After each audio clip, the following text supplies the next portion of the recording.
আসসালামু আলাইকুম। আমি মোহাম্মদ জাকারিয়া, পল্লী চিকিৎসক, মোটিভেশন স্পিকার। আপনাদের মাঝে স্বাস্থ্য বিষয়ে আলোচনা নিয়ে আসলাম। তো ভিউয়ার্স, আজকে আলোচনা খুব গুরুত্বপূর্ণ। আপনারা না টেনে অবশ্যই শেষ পর্যন্ত অবশ্যই শুনবেন।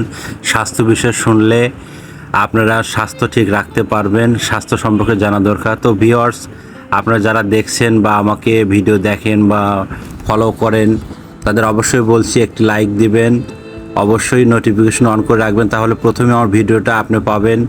তারপরে আপনারা অন্যদের মাঝে শেয়ার করবেন।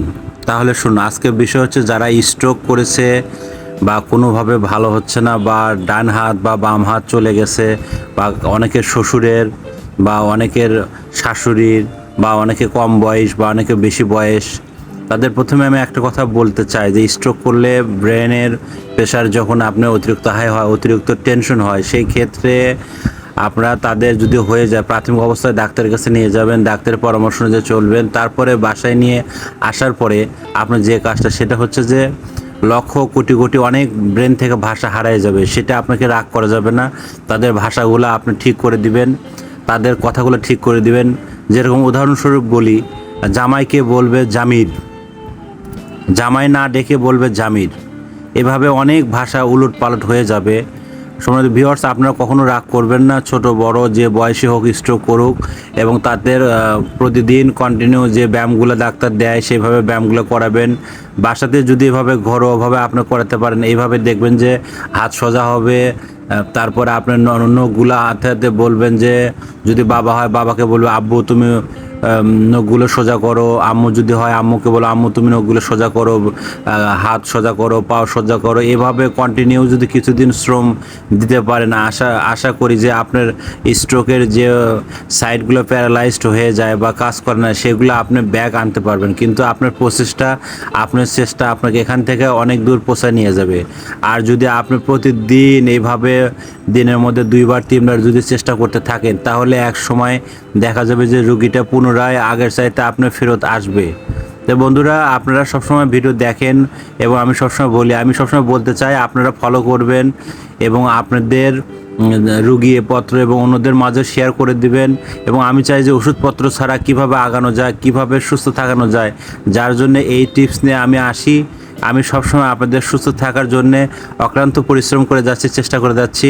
কিন্তু আপনারা যদি চেষ্টা না করেন, আপনারা নিজেরা যদি লক্ষ্য না রাখেন, পরিবারের দিকে লক্ষ্য না রাখেন, তাহলে কিভাবে সুস্থ হবে? অবশ্যই আমি সবসময় বলে থাকি 3 লিটার পানি খান, সূর্যের আলোতে যান এবং কায়িক পরিশ্রম করেন এবং সরিষার তেল খান, এবং লাইফস্টাইল পরিবর্তনের জন্য আপনার প্রতিদিন 8 থেকে 10 ঘন্টা ঘুম দরকার, এবং পরিবারকে সময় দেন। এবং আল্লাহ নবী বলছে যে তোমার 40 ঘর আছে, তাদের দিকে লক্ষ্য রাখো। এইভাবে শুধু নিজের পরিবার দেখলে হবে না, তাদেরকে লক্ষ্য রাখতে হবে। তো সম্মানিত ভিউয়ার্স, আপনারা নিজেদেরকে লক্ষ্য রাখবেন, পরিবারকে লক্ষ্য রাখবেন, এবং আমার চ্যানেলটা সাবস্ক্রাইব করে নোটিফিকেশন অন করে এবং অন্যদের মাঝে শেয়ার করে দিবেন। তারা যেন স্বাস্থ্য সম্পর্কে জানতে পারে। যারা স্ট্রোক রোগী আছে, অনেকে কষ্টে, অনেকে চিকিৎসাপত্র করতে পারতেছে না, তাদের অনেক ভাষা হারিয়ে গেছে, তাদের মনে অনেক দুঃখ, তাদের মন খারাপ যে বাবা কথা বলতে পারতেছে না, বাবার মুখ এলোমেলোভাবে কথা বলতেছে। তাদেরকে শিখান, শিশুর মতো শিখান। আমরা একসময় শিশু ছিলাম, আমরা আবার এখন কিন্তু বড় হয়েছি, তারা এখন শিশু হয়েছে, মুরব্বী। তাদের উপর রাগ না করে তাদের প্রতিদিন ভাষা শিখান। শিখাতে শিখাতে আপনি ইনশাল্লাহ ভালো হয়ে যাবে। তো সম্মানিত ভিউয়ার্স, আপনারা ভালো থাকবেন, সুস্থ থাকবেন। পরবর্তী আবার ভিডিও নিয়ে আপনাদের সামনে আসবো।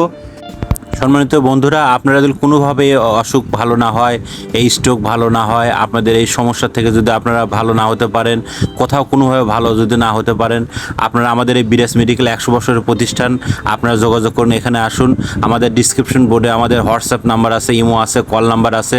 সরাসরি আমাদের এখানে আসুন। আমাদের এখানে বিভিন্ন প্রসেস আছে, প্রয়োজন আমরা কুরিয়ার সার্ভিস এখানে ব্যবস্থাও আছে। তো আপনারা ভালো থাকবেন, সুস্থ থাকবেন। পরবর্তী আবার আপনাদের মাঝে ভিডিও নিয়ে আসবো। সবাইকে ধন্যবাদ।